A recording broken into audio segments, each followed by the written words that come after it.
Abra sua Bíblia comigo, por gentileza, no livro de Atos dos Apóstolos, capítulo 16, versos 16 a 34. Atos 16, 16 a 34.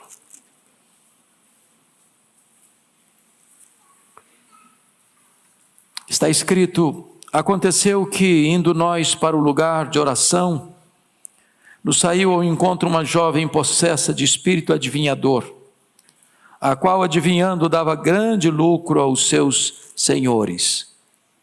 Seguindo a Paulo e a nós, clamava dizendo: estes homens são servos do Deus Altíssimo e vos anunciam o caminho da salvação.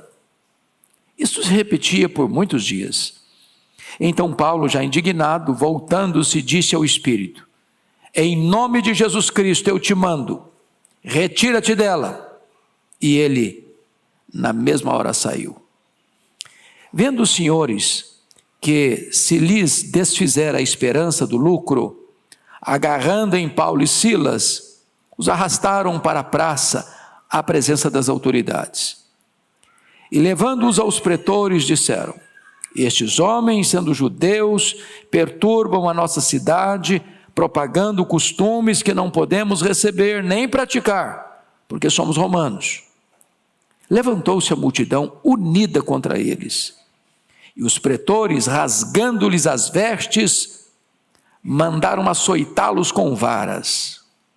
E depois de lhes darem muitos açoites, os lançaram no cárcere, ordenando ao carcereiro que os guardasse com toda a segurança.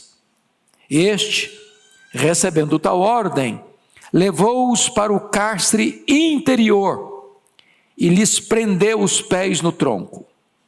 Por volta da meia-noite, Paulo e Silas oravam e cantavam louvores a Deus. E os demais companheiros de prisão escutavam. De repente, sobreveio tamanho terremoto que sacudiu os alicerces da prisão. Abriram-se todas as portas e soltaram-se as cadeias de todos. O carcereiro despertou do sono e, vendo abertas as portas do cárcere, puxando da espada, ia suicidar-se, supondo que os presos tivessem fugido. Mas Paulo bradou em alta voz: não te faças nenhum mal, que todos aqui estamos. Então o carcereiro, tendo pedido uma luz, entrou precipitadamente e, trêmulo, prostrou-se diante de Paulo e Silas. Depois, trazendo-os para fora, disse: senhores, que devo fazer para que seja salvo? Responderam-lhe: crê no Senhor Jesus, e serás salvo tu e tua casa. E lhe pregaram a palavra de Deus e a todos os de sua casa. Naquela mesma hora da noite, cuidando deles, lavou-lhes os vergões dos açoites. A seguir, foi ele batizado e todos os seus. Então, levando-os para a sua própria casa, lhes pôs a mesa. E com todos os seus, manifestava grande alegria por terem crido em Deus. Amém. Eu quero tratar do seguinte tema nesta noite: como cantar à meia-noite. Como cantar à meia-noite. Paulo e Silas já estavam de malas prontas para partir. E o destino deles, segundo eles imaginavam, seria a Ásia, que nós chamamos hoje de Ásia Menor.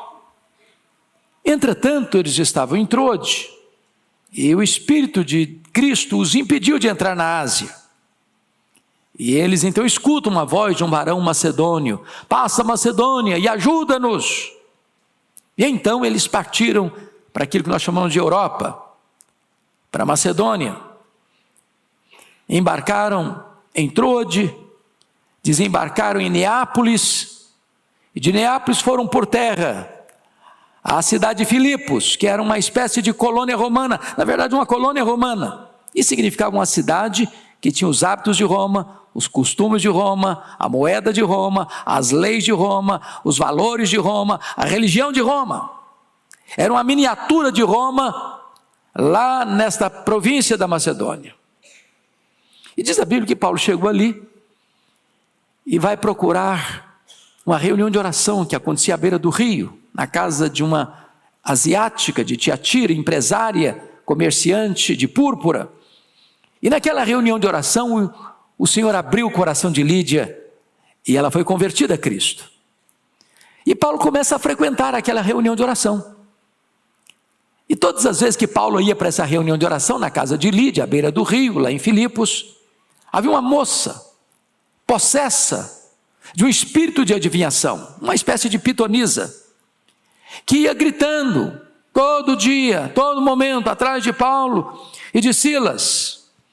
E ela proclamava o seguinte dizer: estes homens são servos de Deus, do Deus Altíssimo, e vos anunciam o caminho da salvação. É verdade, é isso mesmo, esses homens são servos do Deus Altíssimo, e esses homens anunciam o caminho da salvação. Mas Deus não precisa de testemunhos de demônios para promover a sua causa, a sua obra. E diz o texto que num dado momento, num dado dia, depois de tantas vezes essa moça ir atrás deles, gritando e gritando: esses homens são servos do Deus Altíssimo e anunciam a vocês o caminho da salvação. Paulo ficou irritado e deu uma ordem para os demônios: saia dessa moça. E o espírito imediatamente abandonou aquela moça, ela ficou liberta. É claro que isso trouxe um problema para eles, porque os donos dessa moça, que faziam dela um capacho, uma escrava, percebendo que não tinham mais o lucro das suas adivinhações, ficaram irritados. E pegaram Paulo e Silas, foram para a praça, apresentaram Paulo e Silas aos pretores, às autoridades, e fizeram acusações levianas contra eles. São judeus, estão anunciando costumes que não dá para nós, somos romanos. E então os pretores mandaram arrancar a roupa de Paulo e Silas e açoitaram esses dois missionários com varas. Isso deixava o corpo ensanguentado, rasgava a carne. E então, depois de açoitá-los assim, levaram-nos para a prisão e disseram ao carcereiro: guarda esses homens em segurança máxima. E esses homens, à meia-noite, em vez de estarem murmurando ou reclamando de Deus, eles começam a orar e a cantar louvores a Deus. Os presos todos espantados escutam, quando então vem um grande terremoto, abala as estruturas da prisão. Um milagre aconteceu. O terremoto apenas abalou as estruturas da prisão, mas não mata ninguém. Segundo milagre, ninguém fugiu, mesmo tendo as portas abertas da prisão. O carcereiro ia suicidar-se quando Paulo disse: não te faças nenhum mal, todos nós estamos aqui. E o carcereiro, trêmulo, pega uma luz, entra lá dentro da prisão, se prostra diante dos missionários, traz-os de volta para fora, para a luz, e pergunta: o que eu devo fazer para ser salvo? E Paulo e Silas responderam: crê no Senhor Jesus e será salvo tu e a tua casa. E aquele carcereiro é convertido a Cristo, a sua família toda é convertida a Cristo, e o homem que era um carrasco, agora está cuidando de Paulo e Silas, e toda a família é convertida e toda a família é batizada. Eu gostaria então de nesse texto tirar algumas lições que passo a descrever. Primeiramente, vamos ver os cantores da meia-noite. Paulo e Silas são os cantores. E eles estão em Filipos pregando o Evangelho. Eles estão em Filipos anunciando o poder do Evangelho. A luz do Evangelho tinha chegado naquela cidade de trevas. Uma jovem endemoniada que exercia adivinhação, levava muito lucro para algumas pessoas, agora não é mais escrava do diabo. foi liberta. E agora o evangelho prevalece. E os demônios que enganavam o povo com as adivinhações daquela moça, quer enganar os obreiros de Cristo, proclamando: esses homens são servos do Deus Altíssimo, anunciam o caminho da salvação, como se nós precisássemos de testemunho de demônio para sermos reconhecidos e valorizados. E então, diz a Bíblia que Paulo é levado com Silas diante dos pretores, e eles fazem 3 acusações contra Paulo e Silas. Primeiro, uma questão de xenofobia, uma questão racial. Você confere aí comigo no versículo 20. Esses homens são judeus. Isso é preconceito racial. Segunda acusação, uma acusação de ordem. No versículo 20 ainda, eles perturbam a nossa cidade. São arruaceiros, perturbando a ordem. Terceira acusação, uma acusação religiosa. No versículo 21, propagando costumes que não podemos receber nem praticar porque somos romanos. Bom, é claro que as acusações são falsas. É claro que são judeus, isso é verdade. São judeus. Mas não é verdade que Paulo e Silas estavam ali perturbando a cidade. Não é verdade que Paulo e Silas estavam ensinando costumes. Paulo e Silas estavam ali pregando o evangelho. E eu acho maravilhoso porque onde Paulo chegava pregando o evangelho, o ambiente mudava. Quando ele chegou em Tessalônica, a frase deles foi esta: aqueles que têm transtornado o mundo chegaram até nós. Ele chega em Filipos e a cidade se mexe. Ele chega em Tessalônica, a multidão se junta. Ele chega em Bereia e multidões se convertem. Para onde ele chega em Atenas, e não há outro assunto na cidade senão as últimas novidades que Paulo pregava. Meus irmãos, o poder do evangelho, o impacto do evangelho. O evangelho que chega e muda a estrutura, o evangelho que chega e desestabiliza as forças do mal, o evangelho que chega e as trevas precisam ir embora, porque a luz prevalece sobre as trevas. Este é o evangelho que nos alcançou, este é o evangelho que hoje também anunciamos, o evangelho que é o poder de Deus para a salvação de todo aquele que crê. Segunda coisa que eu quero destacar: as circunstâncias em que os cantores cantaram à meia-noite. Notem comigo que eles foram presos por terem desfeito a esperança de lucro dos que lucravam com a feitiçaria. Este é o poder do evangelho. O evangelho desmascara o diabo. O evangelho desbasta, apaga, faz cessar a escuridão, porque onde a luz chega, as trevas têm que ir embora. Os servos de Deus, usados aqui, certamente levam o inferno a ficar em polvorosa. Preste atenção nisso. Quando o evangelho é pregado no poder do Espírito Santo, o inferno se mexe. E onde o evangelho chega no poder do Espírito Santo, irmãos, isso vai causar resistência. Me mostrem na história onde o evangelho foi pregado no poder do Espírito Santo, que não suscitou por parte do mundo, por parte das forças das trevas, perseguição, resistência, oposição. Se não há oposição à igreja, porque a igreja já está perdendo o poder, ou porque a igreja não está pregando o evangelho no poder do Espírito Santo. Onde o evangelho chega, o diabo é desmascarado. Onde o evangelho chega, os homens que estavam mancomunados com as trevas perdem a sua força. O evangelho vai prevalecer. Ele é o poder de Deus. Segundo, eles foram acusados injustamente. Eles não são perturbadores. Eles não estão pregando costumes. O evangelho é muito mais do que pregar costumes. Tem tanta gente, infelizmente, reduzindo o evangelho a usos e costumes.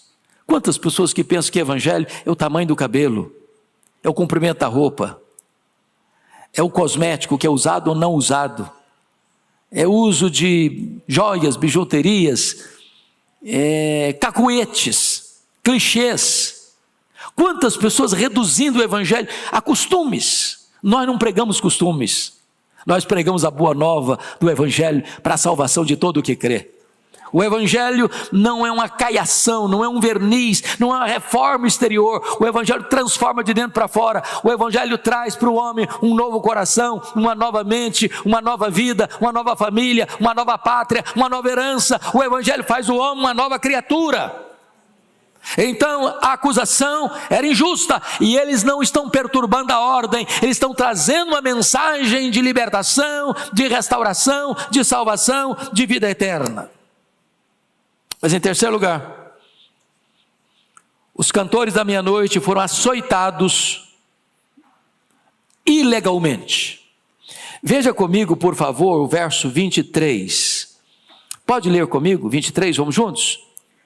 E depois de lhes darem muitos açoites, os lançaram no cárcere, ordenando ao carcereiro que os guardasse com toda a segurança. Agora, por favor, leia comigo o verso 37. Vamos juntos?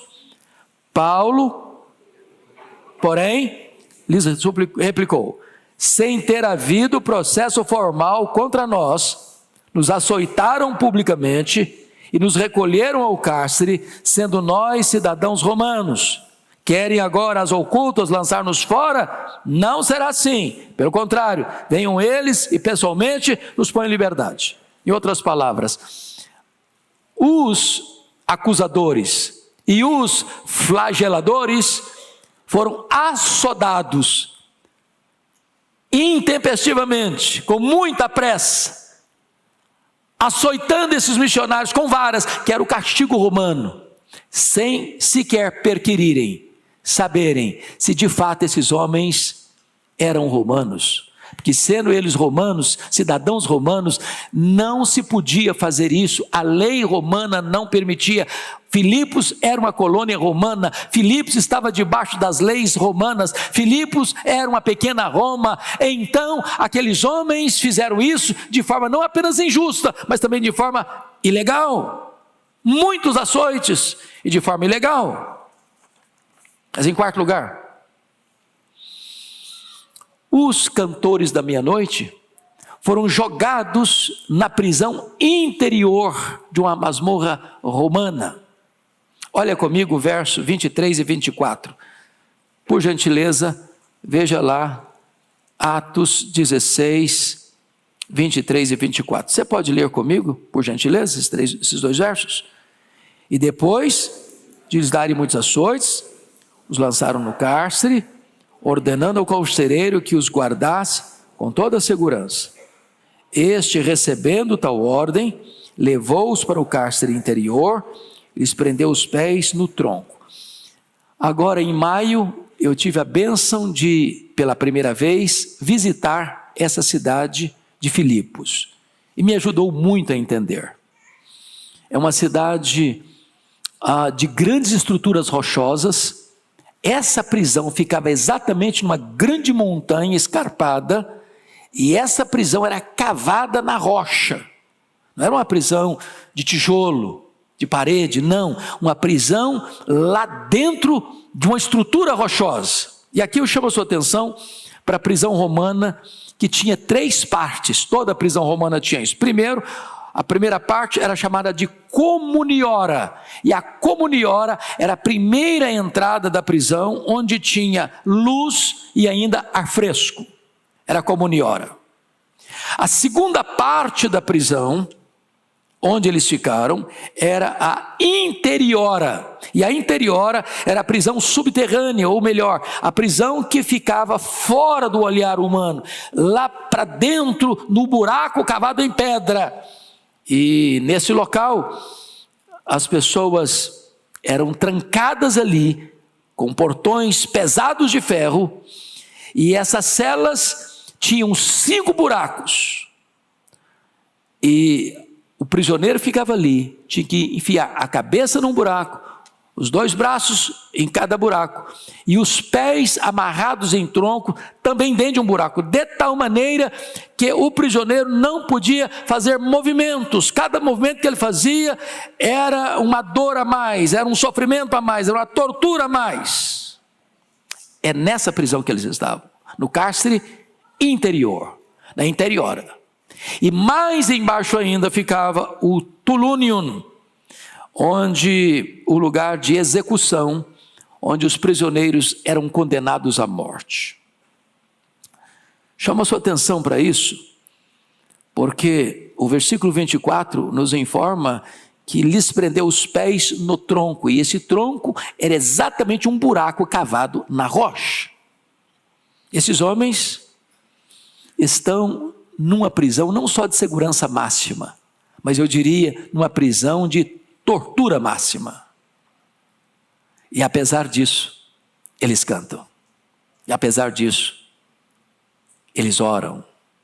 E é uma lição para nós, que às vezes estamos reclamando e murmurando, dormindo numa cama macia, num lençol limpo, num travesseiro aconchegante, com roupas confortáveis, com mesa farta, com carro na garagem, com a despensa cheia e com provisão para meses futuros. Esses homens nos ensinam que é possível cantar à meia-noite. Mas agora vem o terceiro ponto que eu quero destacar. A liturgia dos cantores à meia-noite. Qual foi a liturgia do culto deles na cadeia? Versículo 25, você pode ler comigo? Todos juntos? Por volta da meia-noite, Paulo e Silas oravam e cantavam louvores a Deus, e os demais companheiros de prisão escutavam. Eu gosto dessa ideia, porque vejam vocês que Deus os queria na Macedônia, e eles vão para a Macedônia. Certamente Deus queria plantar uma igreja ali naquela cidade que era uma colônia romana, no coração da Macedônia. Mas a forma de Deus fazer isso não foi nada agradável. Eu acho isso importante porque numa geração em que se prega tanto prosperidade, milagres, sucesso, vitórias, riquezas, reconhecimento, este evangelho do sofrimento não dá ibope. As pessoas não querem esse evangelho. Esse evangelho não é palatável. Esse evangelho não arranca aplausos. Entretanto, se você estudar a história da igreja, tanto no Antigo Testamento, quanto no Novo Testamento, quanto nesses 20 séculos de cristianismo, o cristianismo foi martírico. A igreja avança não porque o mundo a aplaude, não porque ela tem sucesso nas áreas que o mundo valoriza, mas apesar das agruras, apesar da perseguição, apesar das privações, apesar das lutas, apesar das lágrimas, apesar dos açoites, apesar das prisões, apesar dos martírios, a igreja vai avançando no poder do Espírito Santo. E eles não estão orando e cantando por aquilo que Deus está fazendo. Eles estão orando e cantando por quem Deus é. Porque às vezes você ora, oh Deus, louvado seja o teu nome, porque o diabo saiu e nós saímos como gigantes dessa cidade. Não, o diabo saiu e nós fomos para a cadeia. Oh Deus, glória ao teu nome, porque tu abriste o coração de Lídia, e agora a cidade inteira está atrás de nós, dizendo, esses homens pregam o poder do evangelho. Eles viram o coração de Lídia abrir, eles viram a moça endemoniada ser liberta, mas eles estão debaixo de chibata, a providência carrancuda. Então eles estão cantando e orando, não por aquilo que Deus está fazendo, mas por quem Deus é. Deixa eu ilustrar isso. Vocês se lembram dos 3 amigos de Daniel lá na Babilônia? Havia uma fornalha acesa, e havia um rei cruel, E o rei ficou sabendo que 3 jovens no vasto império babilônico não está atendendo a ordem do rei, não se prostrar diante da imagem que ele fabricou. E o rei mandou chamar os caras, e eles vieram. E eles disseram: olha, você vai dobrar agora ou não vai dobrar? Vai adorar ou não vai adorar? Porque se vocês não adorarem, eu vou aquecer essa fornalha mais ainda e vou jogar vocês lá. Qual foi a resposta dos jovens? Ó rei, quanto a isso, nós não podemos fazer nada. O senhor tem poder de jogar, é verdade. O senhor pode jogar. Agora, nós vamos dizer uma coisa para o senhor: nós não vamos curvar não. Se Deus quiser nos livrar, Ele tem poder para nos livrar. Se Deus não quiser nos livrar, nós estamos prontos a morrer. Nós não vamos negociar, nós não vamos tergiversar, nós não vamos amaciar, nós não vamos ceder. Nós temos princípios, valores absolutos que nós não vamos negociar. Nossa consciência não está à venda. Nós servimos a Deus não por aquilo que Deus faz por nós, nós servimos a Deus por quem Deus é por quem Deus é que nós estamos aqui. Se Deus quiser fazer, Ele vai fazer. Se Ele não quiser fazer, Ele vai continuar sendo adorado por nós do mesmo jeito. Se Deus quiser curar, Ele cura. Se Ele não quiser curar, Ele não cura. Se Ele quiser dar vida, Ele dá vida. Se Ele não quiser dar vida, Ele não dá vida. Mas Deus vai continuar sendo adorado por quem Ele é. Bendito seja Deus. Notem mais, nessa liturgia cultica deles, eles não pedem nada. Qual o pedido deles aqui? Deus, manda fogo para aqueles que nos açoitaram, Senhor. Destrói-os. Ó Deus, faça cair fogo nesse carcereiro aí, que esse cara ainda bateu na gente, ainda botou a gente lá no interior. Era só para guardar em segurança, ele deu um passo a mais. Eles não estão lá pedindo vingança. O culto deles, preste atenção nessa questão, não é, eles estão exercendo o sacerdócio no nível mais elevado, não era o sacerdócio intercessório, era o sacerdócio eucarístico, de ações de graças. Eles estão louvando a Deus, cantando louvores. Você louva a Deus por quem Deus é, pelas grandezas de Deus, pela majestade de Deus, pelo poder de Deus. Eles estão orando, não fazendo qualquer súplica, eles estão ali de uma maneira a agradecer. A hora era incomum, o templo era incomum, os ministros estavam ensanguentados, os prisioneiros mergulhados na escuridão. Já pensou num culto desse? Eu já fui pregar várias vezes na prisão, mas eu nunca tive a experiência de estar do lado de lá, de estar cultuando a Deus sendo preso, machucado, ferido, ensanguentado. E é assim que eles estavam, porque você lembra que o carcereiro depois levou-os para casa, lavou-lhes os vergões. Não era só vergão de dar uma coisinha mais alta, não, era a carne rasgada. E eles estão cantando, e eles estão adorando ao Senhor. Eles não pediram nada, eles deram tudo. Terceiro lugar, eles adoram e cantam louvores por saber que mesmo que as coisas estejam fora do nosso controle, não estão fora do controle de Deus. Isso é uma lição para mim da mais alta importância, irmãos amados. Já chegou a situação na vida que você não tem mais controle? Você não sabe o que vai acontecer. Paulo não sabia se ia ficar ali um dia, uma semana, um mês ou anos. Você não sabe se o problema vai se resolver. Então você não adora a Deus, você não canta louvores a Deus, porque você está com as rédeas na mão. Você canta e adora a Deus, porque você sabe que ainda que você não esteja no controle, Deus está no controle. Você sabe que não existe acaso, não existe sorte, não existe azar, não existe determinismo cego, não existe determinismo, existe a providência. Se Deus está permitindo você passar por essa situação, Deus tem um plano, Deus tem um propósito, e Deus vai usar isso para a glória dele. É por isso que Paulo nunca se sentiu nem prisioneiro de César, nem prisioneiro de Roma, ele se sentia prisioneiro de Cristo, embaixador em cadeias, só mudou o campo missionário. Se o campo missionário era lá na rua, agora é na cadeia, e se é na cadeia, alegria, eu vou cantar, eu vou louvar, eu vou orar, porque Deus está no controle e Ele vai usar isso para a glória dEle. Então calma o seu coração. Fugiu do seu controle? Não fugiu do controle de Deus. Pois bem, então vamos ao ponto final, a última lição do texto, o último ponto da mensagem. Quais são as lições que você e eu podemos aprender nesta noite com os cantores da meia-noite? Primeira lição: no sofrimento é possível aproveitar as oportunidades para testemunhar de Cristo. A nossa tendência, quando chegou o sofrimento, eu não testemunho mais. Às vezes a nossa reação é da mulher de Jó: amaldiçoa o teu Deus e morre, porque no sofrimento não dá para adorar Deus não. Então, você está sofrendo? Você está passando por uma luta? Está passando por uma prova? Está sendo injustiçado?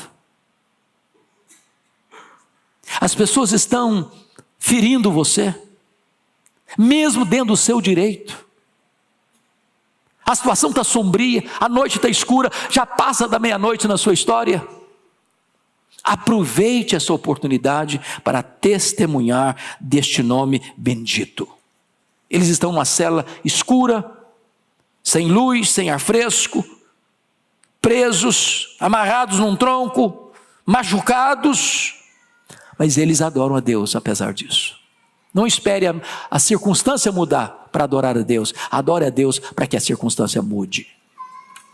Segunda lição que podemos aprender: no sofrimento é possível você triunfar sobre as adversidades e usar as adversidades como um incenso de adoração. É isso que a Bíblia nos ensina. O problema está difícil? Naquele ditado brasileiro: faça do limão a limonada. A crise está grande, Deus está perto de fazer um grande milagre.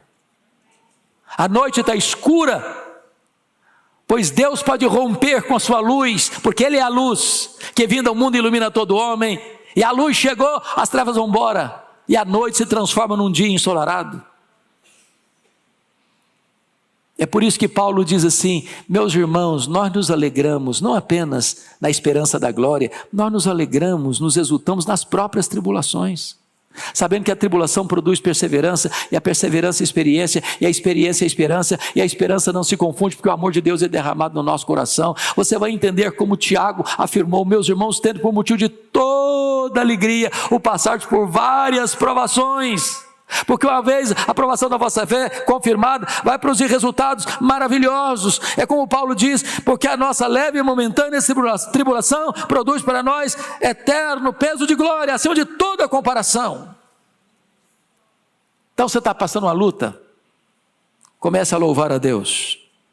Terceira lição: no sofrimento é possível estar com os pés no tronco, mas ao mesmo tempo com o coração ligado no trono de Deus. O pé está no tronco, a circunstância é medonha, o ambiente é ruim, a providência é carrancuda, mas esses homens não permitem que o coração se dobre à circunstância. Por isso eles oram e eles cantam. A mente deles está ligada ao céu, o coração deles está ligado a Deus, não às circunstâncias. Quarta lição: no sofrimento aprendemos que a hora mais escura da vida ainda é tempo de adorarmos a Deus. Eu não sei se você está vivendo a hora mais escura da sua vida. Talvez você já viveu uma hora muito escura. O que fazer nesta hora? Na meia-noite mais escura da vida, ainda é tempo de adorar a Deus. Quinta lição: no sofrimento aprendemos que aqueles que cantam na prisão jamais poderão ser presos. Meus amados irmãos, isso é maravilhoso, porque o que o mundo pode fazer em você é prender o seu corpo, limitar seus movimentos, mas ninguém pode prender o seu espírito. Ninguém pode prender o seu coração. Ninguém pode prender a sua alma. Eles estão batendo em você, machucando você, ferindo você, humilhando você, sendo injustos com você, botando você numa prisão escura. Mas a sua alma está livre. Seu coração está livre. Seus lábios estão livres. Sua mente está livre para adorar a Deus. Ninguém pode prender alguém que está na presença de Deus. Se você canta meia-noite, louvores a Deus, ninguém pode prender você. Ninguém. Porque se existe uma coisa que ninguém pode tomar de você, é o direito que você tem de reagir sobrenaturalmente. As pessoas falam mal de você, você fala bem delas. As pessoas perseguem você, você ora por elas. As pessoas machucam você, e você é instrumento de bênção na vida dela.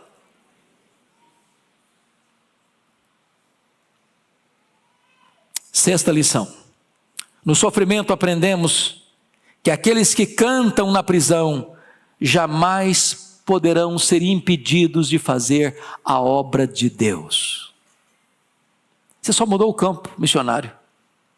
Só o campo. Sou embaixador em cadeia. Se Deus me botou aqui, que eu tenho um plano. E se Ele tem um plano, é aqui que eu vou ser missionário. E ele tinha um time lá para ouvir o evangelho, os presos. Gente de todo jeito, gente de todo tipo. Talvez criminosos, bárbaros, talvez facínoras, talvez gente que matou, que roubou, que violentou, que perturbou. E esse time todo está lá escutando. Escutando. E é o testemunho. Como assim? Esses cabras acabaram de ser machucados, açoitados com varas, estão cantando, estão orando. Que poder de evangelho, que testemunho maravilhoso. E eu creio até mesmo que foi o impacto deste evangelho maravilhoso é que impediu que esses prisioneiros todos saíssem, fugissem. É por isso que o carcereiro queria se matar. Ele era responsável. É o poder transformador do evangelho. Então deixa eu dizer, por pior que seja a situação, não interrompa a missão que Deus lhe deu. Continue pregando, continue falando de Jesus. Continue testemunhando, ainda que à meia-noite, a hora mais escura da sua vida. Mas, me permita ainda compartilhar com você uma outra lição. No sofrimento, aprendemos que a tormenta é muitas vezes o caminho onde Deus se manifesta salvadoramente. A Bíblia diz que Deus faz o seu caminho na tormenta. Deus havia convertido Lídia numa reunião de oração. Deus havia libertado aquela moça na rua, em lugar público. Mas foi preciso um terremoto para Deus quebrar a dureza do coração do carcereiro. Então preste atenção, diante da tragédia maior, diante da situação mais adversa, às vezes é esse o caminho que Deus vai usar. Tem gente que só vai se converter diante de um terremoto. Tem gente que vai precisar de um acidente grave, de uma enfermidade grave, para o coração se quebrantar. Então se a tempestade vem, se o terremoto vem, se a prisão vem, quem sabe seja este o instrumento que Deus está usando, levantando para salvar uma pessoa de coração tão duro.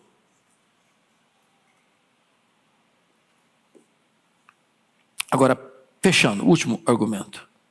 No sofrimento nós aprendemos que mesmo quando o terremoto não vem,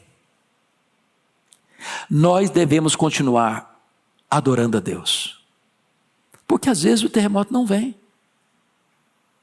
Às vezes o livramento não chega. Às vezes a doença não é curada. Às vezes o problema não vai ter solução aqui. Isso nos remete para uma outra prisão de Paulo. Lá na masmorra mamertina. Ele está preso. Acusado de um crime que não praticou. Enfrentando solidão, abandono, traição, ingratidão. Vai a julgamento, vai à audiência para defesa, ninguém apareceu lá para defendê-lo. Deram a sentença, pena de morte. não tem nenhuma perspectiva de sair da prisão, não tem terremoto para abrir a porta da cadeia, não tem carcereiro se convertendo. Mas apesar dessa situação, o terremoto não vem, o livramento não chega, mas o homem continua adorando a Deus, e ele vai dizer o seguinte: eu combati o bom combate, eu completei a carreira, eu guardei a fé, já agora a coroa da justiça me está guardada, e não apenas a mim, mas a todos quantos amam a sua vinda. E ele diz: o Senhor me livrará de toda obra maligna e me levará salvo para o seu reino celestial. A Ele glória pelos séculos dos séculos.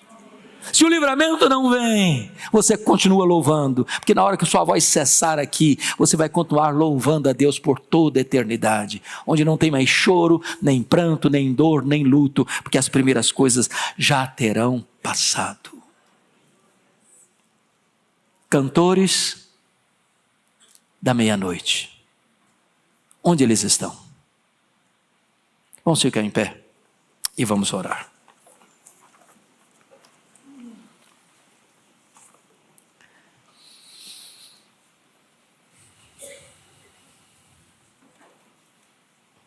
Tem alguém passando luta aqui hoje? Tem?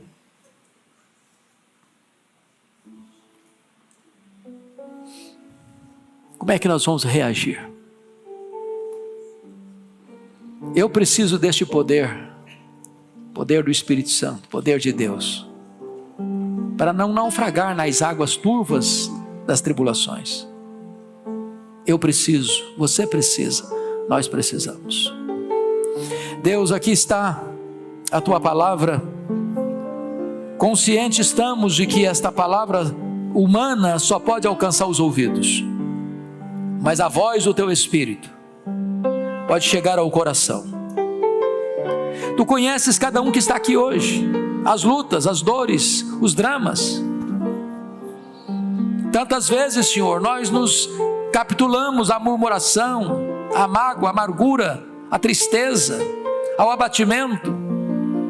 Por amor do teu nome, vivifica a nossa alma nesta noite, Deus. Restaura, Senhor, a nossa força nesta noite. Dá-nos uma visão clara de que tu estás no comando e no controle de todas as coisas, para que nas noites escuras da alma, tu que inspiras canções de louvor nas noites escuras, ponha nos nossos lábios um cântico de louvor, um cântico de adoração, para que entendamos que se estamos numa situação de vale, é porque tu tens um plano nisso. Fortalece o teu povo, consola o teu povo, anima o teu povo, renova a força do teu povo e consola a tua igreja nesta noite, Senhor, preparando-nos para os grandes embates da vida, em nome de Jesus, amém. E faremos isso abrindo em Tiago, capítulo 3, versos 13 a 18. Tiago, capítulo 3, 13 a 18.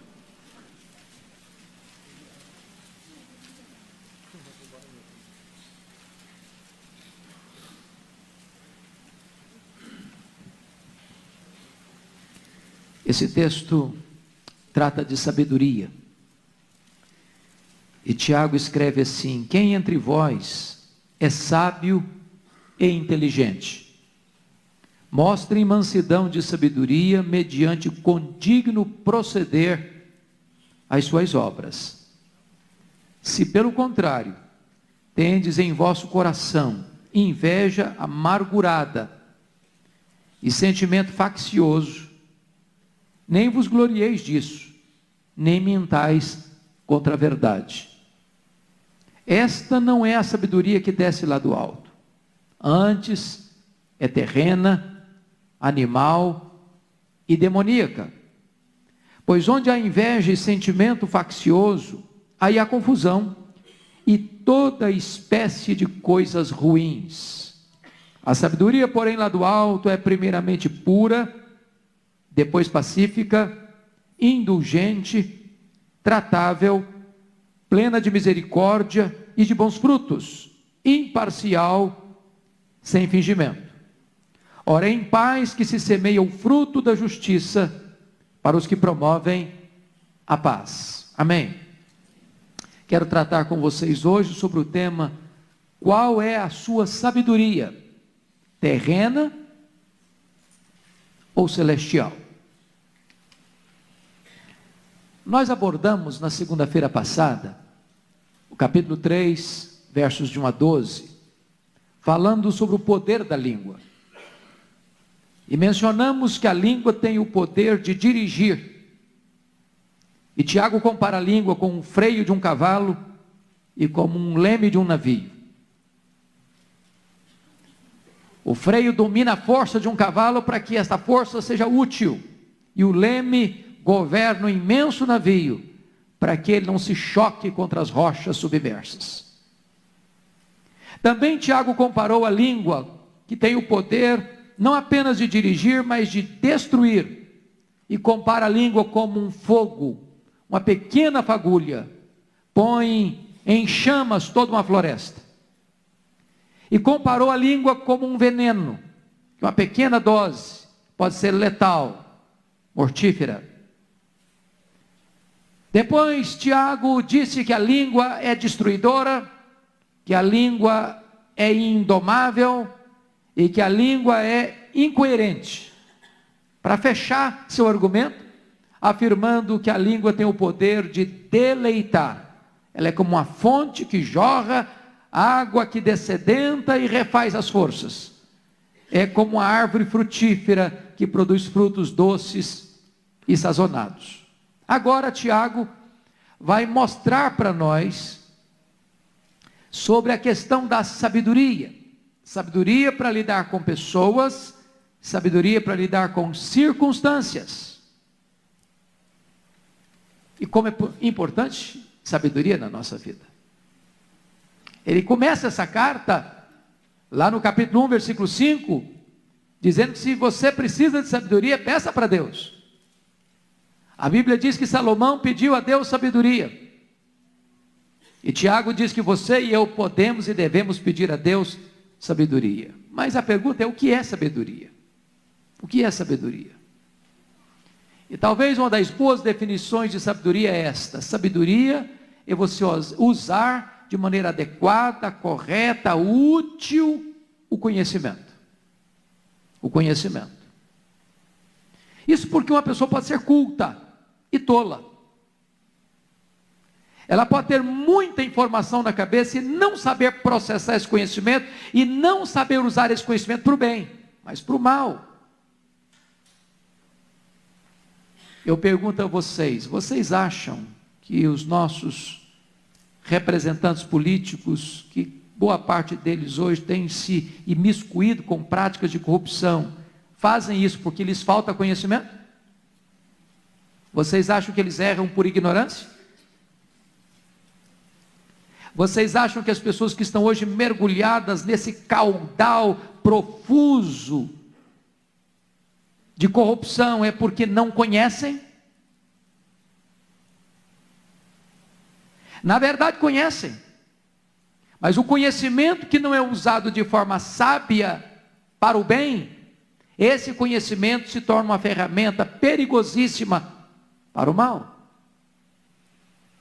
Então, hoje parece-me que no mundo aí, sobretudo relacional, dizendo que a inteligência emocional é mais importante do que a inteligência intelectual. Quando se contrata hoje um funcionário de alto escalão, está se procurando muito mais inteligência emocional do que inteligência intelectual. Porque há muitas pessoas altamente intelectuais que não sabem conviver com gente. Não sabem nem conviver com elas mesmas. O que é sabedoria? Sabedoria, numa definição literal do grego, é olhar para a vida com os olhos de Deus. Talvez trazendo à tona o título daquele grande clássico evangélico: Em seus passos, o que faria Jesus? Que decisão ele tomaria? Que palavra ele daria? Que atitude ele tomaria? Qual seria a sua reação diante dessa situação? Sabedoria é olhar para a vida com os olhos de Deus. É ver a mesma circunstância como se Deus a estivesse vendo. É olhar para a vida com as lentes de Deus, pelos óculos de Deus, na perspectiva de Deus. Agora, Tiago está contrastando aqui dois diferentes tipos de sabedoria: a sabedoria da terra, a sabedoria do céu, a sabedoria do homem, a sabedoria de Deus. E a grande pergunta hoje é esta: que tipo de sabedoria governa a sua vida? Que tipo de sabedoria governa a nossa vida? Os frutos dessa sabedoria revelam se a sua fonte é humana ou é divina, se é terrena ou celestial. E notem comigo o verso 13. Irmãos, versículo 13. Quem entre vós é sábio e inteligente? A palavra inteligente que aparece aqui, só aparece aqui em todo o Novo Testamento, em mais lugar nenhum. E aqui ele associa o conhecimento com o uso correto do conhecimento. Inteligência, conhecimento, sabedoria, o uso correto do conhecimento. Quem entre vós é sábio e inteligente? Ele não vai medir o QI da pessoa. Ele não vai perguntar quanto de informação tem na mente. Quantos livros você é capaz de ler por ano. Quanto de dados você tem no seu hard drive. Se você é sábio e inteligente, Tiago diz: mostrem mansidão de sabedoria, mediante condigno proceder às suas obras. Duas coisas. Quem é sábio? O sábio se revela pelo seu caráter, se é algo íntimo, condigno proceder. O sábio se revela com as suas ações, mediante as suas obras. Quem é sábio? É aquele que vive corretamente, é aquele que pratica corretamente, é aquele que é aquele que faz. David Hunter, no seu livro, James Hunter, no seu livro O Monge Executivo, diz que você não é o que pensa, você não é o que sente, você não é o que fala, você é o que faz. Mas hoje, graças a Deus, o pastor Arival já me deu uma colher de chá na introdução, mostrando para nós que o que você faz depende de quem você é. Porque primeiro você medita. E quando você medita, você está tratando do seu caráter, da sua vida, de quem você é. E só depois que você é, você faz. Daí eu queria então tratar com vocês sobre essa questão hoje, da sabedoria terrena ou celestial. E eu quero abordar 3 pontos. Primeiro, quero contrastar a questão da origem.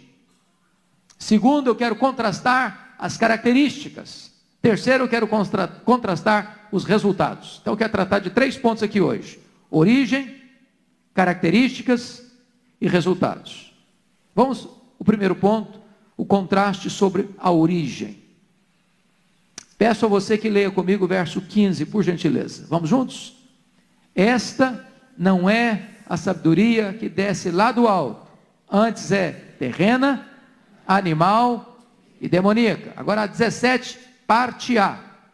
A sabedoria, porém, lá do alto é, só até aqui. Perceberam vocês? Uma terrena, outra que desce lá do alto, outra que é lá do alto. Agora vamos pensar um pouquinho, como é que essa sabedoria terrena, humana, eu quero dar alguns exemplos para ilustrar isso. Por exemplo, lá na época que se construiu a Torre de Babel, quantas pessoas tomaram, vamos construir uma torre que chega aos céus? É claro que ninguém está pensando numa torre que chega ao céu, não, seria uma tolice, as pessoas daquela época eram tolas a esse ponto. O que eles construíram foi um zigurate, e um zigurate era uma torre astrológica. onde eles pensavam que poderiam ler os astros e ter então o controle do universo, das circunstâncias, dos acontecimentos. Aquela era uma sabedoria humana, terrena. E Deus os confundiu. E Deus os dispersou, porque era uma sabedoria terrena. Pensa comigo quando Abraão, parecendo sábio, desce ao Egito em tempo de fome, em Canaã. Ele não consulta Deus, ele não pede a direção de Deus, e os resultados da sua descida foram desastrosos. Isso é sabedoria terrena. Terceiro exemplo. Lembram quando Davi se propôs a lutar contra o gigante Golias? O que o Saul fez? Botou em Davi a sua armadura. Saul pensou que estava sendo sábio, armando Davi com armas bélicas da época. E Davi tirou aquela tralha de cima deles. Não, eu não sei lutar com isso, sei nem andar com isso, quanto mais lutar. Sabedoria humana. Deixa eu lhes dar um quarto exemplo. Quando Jesus estava naquele retiro com seus discípulos, e uma multidão antecipa, e os discípulos pensaram que estavam sendo sábios, quando chegaram para Jesus: Senhor, despede essa multidão, não é sábio. Deixaram a multidão num lugar deserto, com fome, sem condições de ficar aqui em segurança. E Jesus Cristo diz: dai-lhes vós mesmos de comer. Dá-lhes aí o último exemplo. Lembra quando Paulo estava indo para Roma? E Paulo aconselha o capitão do navio: não vamos zarpar, é perigosa a viagem.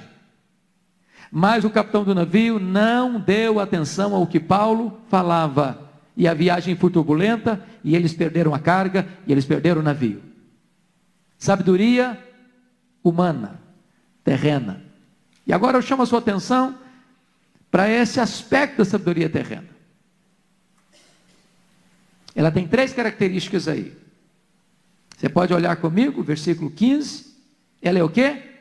Terrena, animal e demoníaca. Ela é terrena. Ela é puramente humana.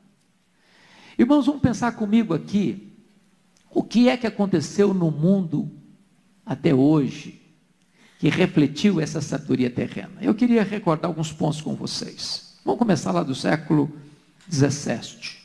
Vamos começar com o racionalismo de René Descartes. Qual era a grande máxima do racionalismo? Cogito, ergo sum. Penso, logo existo. O homem é o centro de todas as coisas. O homem é a medida de todas as coisas. A razão humana é o supremo tribunal de todas as coisas. Aí vem na Inglaterra, no século XVIII, um pensador chamado David Hume, o patrono dos agnósticos. E ele dizia: quem queimar um livro de teologia, presta um serviço à humanidade. E ele achava que você crer era alguma coisa que representava o último estágio de atraso intelectual de um ser humano. Aí vem mais tarde aquele que nós chamamos de Nietzsche, e diz: Deus morreu, Deus não é necessário, o homem se basta a si mesmo, o homem se explica a si mesmo. Aí vem mais tarde Thomas More, para falar sobre utopia, de um mundo perfeito criado pelas próprias mãos do homem. Aí vem Augusto Comte, o pai do positivismo, diz: o que falta no mundo é exatamente educação. O problema do homem é a ignorância. Dê educação para o homem e nós construiremos um paraíso na terra. Mas logo depois vem Charles Darwin, que em 1859 publica As Origens das Espécies, diz: Deus não precisa mais existir, porque o homem agora pode explicar a sua própria origem, o universo pode explicar a sua própria origem, independentemente de Deus. Depois vem Sigmund Freud, pai da psicanálise, para mostrar que Deus é uma criação, a projeção que nós mesmos fazemos. uma criação do homem. Depois vem Karl Marx e diz que só existe matéria. Se você parar para perceber, todos os pensadores e filosofias tinham um único propósito, centrado no homem. É a sabedoria do homem, é a sabedoria terrena. E onde essa sabedoria jogou a humanidade, jogou a história, em 2 sangrentas guerras mundiais. Ela é terrena, puramente terrena. Tiago vai dizer que essa sabedoria, ela é, veja comigo aí, versículo de número 15, ela é animal. E aqui, obviamente, a palavra animal em contraste com espiritual, psíquicos. E aí você vai perceber o seguinte, que essa sabedoria animal, ela é extremamente secularizada. Em outras palavras, empurra Deus para dentro dos templos apenas, e Deus não tem mais a ver com a sua vida no aqui e no agora. Não faz mais sentido. E se você parar para perceber, dentro dessa visão animal, a palavra de Deus não governa a sua vida familiar, não governa a sua vida econômica, não governa a sua vida profissional, não governa a sua vida sentimental. Deus foi empurrado apenas para dentro do templo e acabou. Mais do que isso, Tiago diz que essa sabedoria, ela é demoníaca. Demoníaca. Sabe o que significa isso? Que o que está por trás desses pensamentos humanistas é Satanás. E eu vou ilustrar isso para você. Quando Pedro, lá em Cesareia de Filipe, depois que Jesus disse para os discípulos que ele deveria ser entregue nas mãos dos homens, para ser preso, para ser crucificado, para ressuscitar ao terceiro dia, diz a Bíblia que Pedro passa a repreender a Jesus. De modo, Senhor, de modo nenhum, Senhor. Isso pode acontecer. Tenha piedade de ti mesmo. E Jesus olha para Pedro e diz: arreda Satanás, porque não cogitas das coisas de Deus, apenas das coisas dos homens. A proposta de Pedro era absolutamente humanista, afastando a cruz, afastando o Calvário, substituindo a redenção pelo humanismo. E Jesus chama esse humanismo de Pedro de satânico. Arreda Satanás. É claro que Jesus está dizendo que Pedro é Satanás. Nem Jesus está dizendo que Pedro está possesso. Jesus está dizendo que aquela filosofia que está na boca de Pedro, tentando induzir Jesus a afastar-se da cruz, era uma sabedoria demoníaca. É a sabedoria da serpente. É a sabedoria que muda a verdade de Deus em mentira, e que leva o homem a adorar a criatura em lugar do Criador, o qual é bendito eternamente. Porém, a sabedoria lá do alto, ela vem de Deus. Ela é fruto de oração. Ela é dom de Deus. Ela está em Cristo. E ela está na palavra de Deus. Aqui, então, Tiago está tratando da origem dessa sabedoria. De onde ela vem? Do alto ou é terrena? De Deus ou ela é do homem? Inspirada na palavra de Deus ou inspirada por Satanás? Vamos agora ao segundo ponto. Contraste sobre as características. Sobre as características. Você pode ler comigo os versos 13 e 14, por favor? Vamos juntos? Quem entre vós é sábio e inteligente? Mostrem mansidão de sabedoria mediante condigno proceder as suas obras. Agora 14. Se pelo contrário tendes em vosso coração inveja amargurada e sentimento faccioso, nem vos glorieis disto, nem mentais contra a verdade. Agora verso 17. A sabedoria, porém, lá do alto é primeiramente pura, depois pacífica, indulgente, tratável, plena de misericórdia e de bons frutos, imparcial, sem fingimento. Então vamos olhar agora que se elas têm origens opostas, elas operam em caminhos diferentes também. Então qual é a evidência da falsa sabedoria? Primeiramente, versículo 14, ela é uma sabedoria que tem inveja amargurada. O que é inveja, gente? O que é inveja? Inveja é quando você olha para o outro e não tem prazer na vitória dele. A psicologia prova que nós temos mais facilidade de chorar com os que choram do que nos alegrarmos com os que se alegram. Nosso coração é tão mau assim. Mas não é só isso não. Inveja é quando você não só não tem prazer no sucesso do outro, mas gostaria de estar no lugar do outro no seu sucesso. É quando você diz o seguinte: eu ficaria melhor debaixo da armadura dele. Eu acho que o sucesso dele caberia muito melhor em mim. Que a vitória dele cairia com uma luva para mim. Mas a inveja amargurada é quando você se descai o seu semblante quando o outro é promovido. Quando você fica mal porque o outro está bem.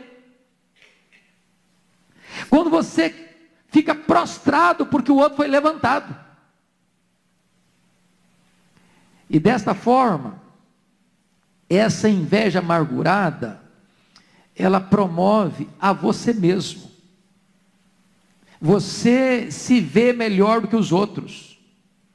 Aliás, se você parar para perceber, no contexto dos discípulos de Jesus, de vez em quando, enquanto ficavam sozinhos assim, confabulando, e eles entravam numa discussão tola: quem de nós é o maior? Quem de nós é o mais importante? Quem de nós merece mais destaque? E eles eram tão afoitos com isso, que chegou um dia que uma mãe de uns deles, mãe é um negócio impressionante, né?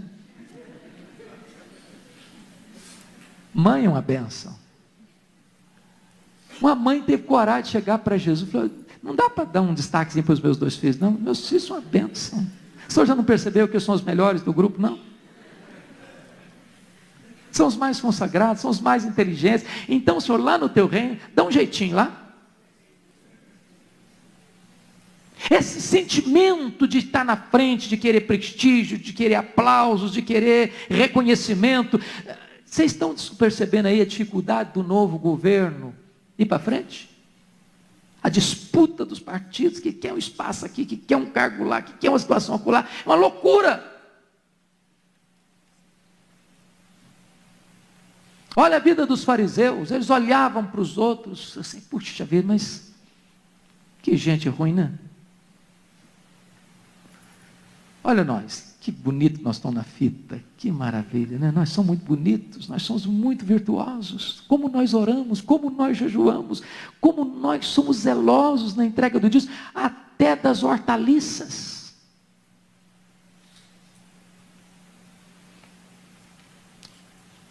Tiago vai dizer em segundo lugar que essa inveja, ou melhor, essa sabedoria terrena, ela tem um sentimento faccioso.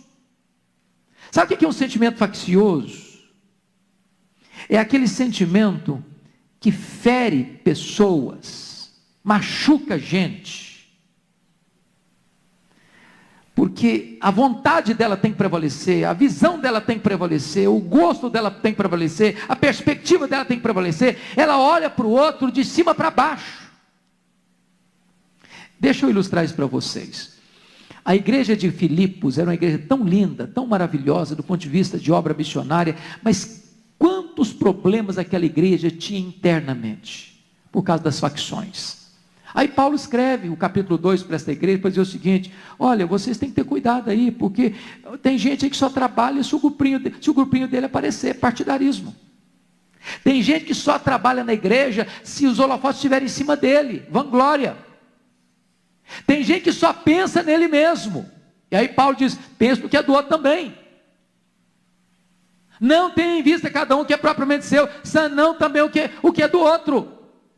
Aí Paulo diz assim: tende em vós o mesmo sentimento que houve também em Cristo Jesus. Qual foi o sentimento que houve em Cristo Jesus? Sendo Deus, ele se fez homem. Sendo rei, ele se fez servo. Sendo bendito, ele se fez maldição. Sendo santo, ele se fez pecado. Sendo rei da glória, ele se humilhou até a morte, morte e cruz. E ele dá mais 3 exemplos. Ele dá o seu próprio exemplo, Paulo. Ele dá o exemplo de Timóteo. Ele dá o exemplo de Epafrodito. Todas as pessoas que investiram nos outros e pensaram nos outros mais do que em si mesmo. A sabedoria terrena vai sempre pensar eu primeiro, depois o outro.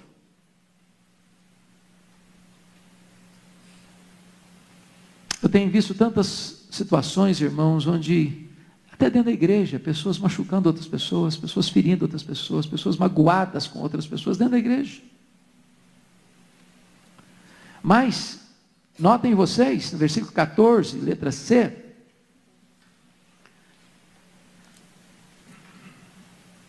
que uma outra característica dessa sabedoria terrena é a mentira.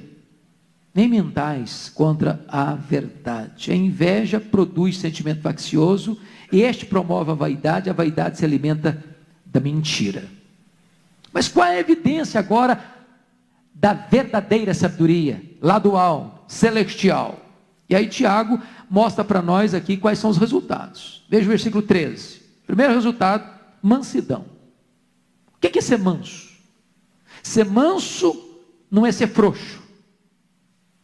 Ser manso não é ser capacho. Ser manso não é ser fraco. Ser manso não é ter vigor. Ser manso é ter poder domesticado. Ser manso é você poder retrucar e não retrucar. É você poder punir o outro e abster-se de punir. É de você poder dar o troco ao outro, mas você tomar a decisão de não dar. Moisés era um grande líder, mas manso. Jesus dominava os demônios, mas era manso de coração. Pureza, pureza. Segundo fruto aí, versículo 17. Olha comigo aí, a sabedoria, porém, lá do alto, é primeiramente pura. Ou seja, ninguém é sábio se vive uma vida imoral. Não é compatível sabedoria com imoralidade. Terceiro, paz. Você quer saber se uma pessoa é sábia? Veja se ela está criando confusão. Se ela é encrenqueira. Se ela ateia fogo. Se ela é geradora de conflitos. Se onde ela está o ambiente se transtorna. Se quando ela chega as relações ficam estremecidas. Quarto, indulgência. Indulgência, irmãos, é a capacidade, a atitude de não criar conflitos, nem comprometer a verdade para manter a paz. É ser gentil sem ser fraco. Quinto, tratável. Tratável. Sabe o que significa ser tratável? Eu acho isso magnífico. Você conhece aquele tipo de crente que parece tão espiritual, mas tão espiritual, mas tão espiritual, que você tem constrangimento de chegar perto dele? Conhece gente assim? Que a santidade dele expulsa as pessoas. Pensa comigo em Jesus. Quem tinha liberdade de chegar perto de Jesus? Quem? As crianças. Você quer ver uma pessoa sábia? Veja essas crianças enroscam na perna dela. Se vem dar um abraço espontâneo. Se salta no colo dele.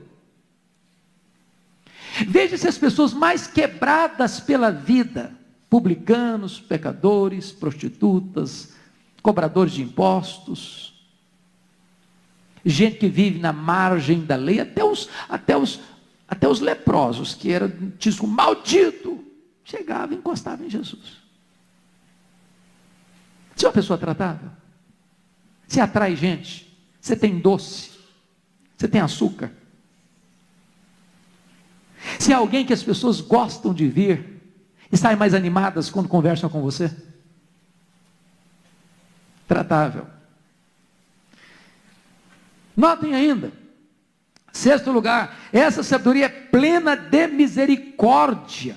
Meus amados irmãos, não é apenas misericórdia, é pleno de misericórdia. Você conhece gente dura? Dura. Lembra de um homem que era incomunicável, a Bíblia diz? Como é que chamava o camarada? Nabal. Duro no trato, ninguém podia falar com ele. O homem era demoníaco, filho de Belial. Falava com ele, saía faísca.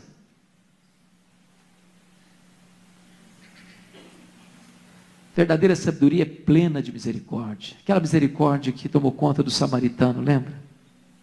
O cara para, chega perto, pensa as feridas, investe, tira do perigo.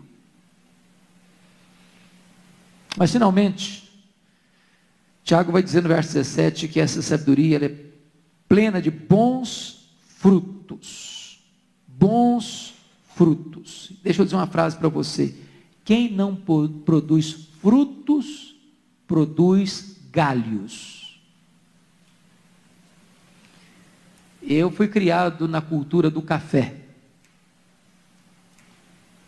E você sabe que uma lavoura de café, se ela dá muito galho, não tem jeito de dar fruto. Sabe o que o camarada faz? Ele vai lá e arranca aqueles galhos mais viçosos, estão cheios de varetas, não tem jeito dali produzir grãos. Ele arranca, tira, para dar fruto. Quem não produz fruto, produz galho. Cheia de bons frutos. E é hora de você botar o prumo de Deus na sua vida e perguntar o seguinte: será que então essa sabedoria lá do alto está na minha vida? Quais são os frutos que você está produzindo? Pois bem, amados, Tiago vai dizer que essa sabedoria é imparcial e sem fingimento, porque ela não tem duas caras, não tem duas almas, ela não é fingida, ela não é hipócrita, ela não é conveniente, ela não busca os seus interesses, ela não exige jogo de interesse, ela pratica o que é certo em todo momento. Mas agora, depois de olhar a sua origem, de olhar as suas características, eu queria terminar olhando o último contraste, o contraste sobre os resultados. E aqui eu chamo a sua atenção: a origem determina o resultado. Se a sabedoria é lá do alto, o resultado vai ser bom. Se a sabedoria é terrena, o resultado vai ser mau. Não dá para alguém ser governado pela sabedoria terrena e ter resultados maravilhosos. Como não dá para ter resultados ruins se a sabedoria é lá do alto. Então vamos ver em primeiro lugar a sabedoria do mundo. O que ela produz? Você pode olhar o versículo 16 comigo, lá na partezinha final. Vamos ler o 16 todo, mas frisar o final. Vamos juntos? Pois onde há inveja e sentimento faccioso, aí há confusão e toda espécie de coisas ruins.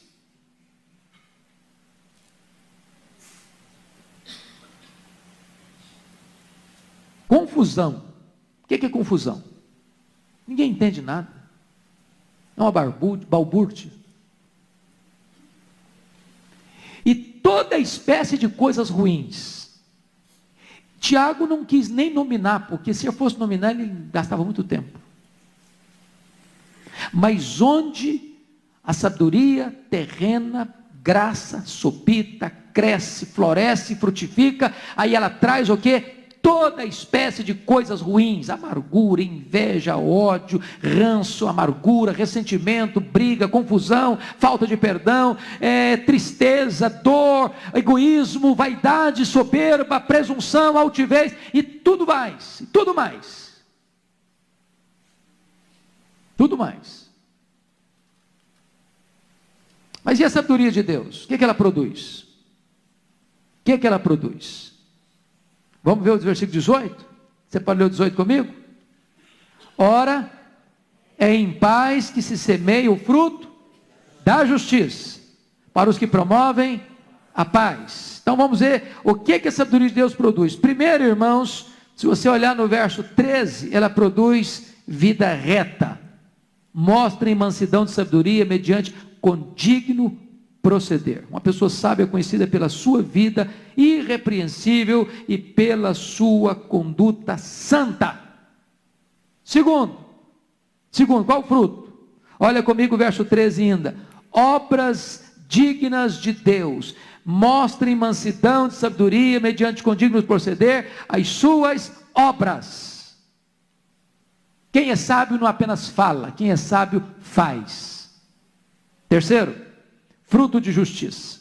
A vida cristã é uma semeadura e uma colheita. Nós colhemos o que semeamos. O sábio semeia justiça e não pecado, semeia paz e não guerra. Essa é a verdadeira sabedoria, a sabedoria de Deus. E agora eu queria concluir perguntando para você, meu amado, você veio aqui hoje e você está ou num grupo ou no outro. Não dá para ficar nos dois grupos ao mesmo tempo. Qual é a sabedoria que governa a sua vida? Qual a origem dessa sabedoria? É celestial ou é terrena? É divina ou é humana? Ela é animal ou ela é espiritual? Que frutos ela está produzindo? Quais são os resultados? Inveja amargurada? Facção? Briga? Mágoa? Ressentimento? Falta de perdão? Altivez? Egoísmo? Ou essa sabedoria é uma sabedoria que está produzindo frutos doces de justiça, trazendo glória para Deus, trazendo bênção para a vida da sua família, trazendo bênção para a igreja, influenciando a sociedade? Que frutos a sua vida está produzindo para evidenciar que origem é a sabedoria que governa a sua vida? De cima ou de baixo? De Deus ou dos homens? Espiritual ou animal? A minha oração e a minha esperança é que nós tenhamos sabedoria. Se falta alguém, peça a Deus. Deus dá liberalmente. A nossa sabedoria é muito mais do que apenas um conceito, do que um preceito. A nossa sabedoria é uma pessoa. A nossa sabedoria é Jesus. Ele é a nossa sabedoria. Quando Ele governa a nossa vida, nós temos sabedoria. E Ele é a nossa própria sabedoria.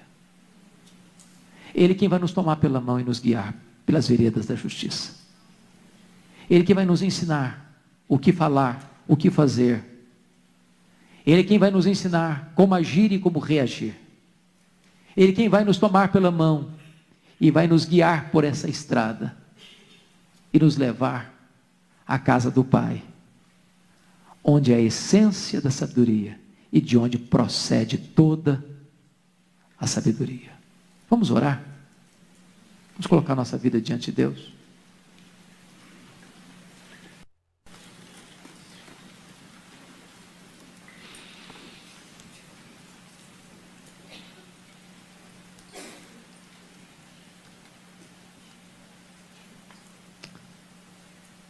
Feche os seus olhos, por favor.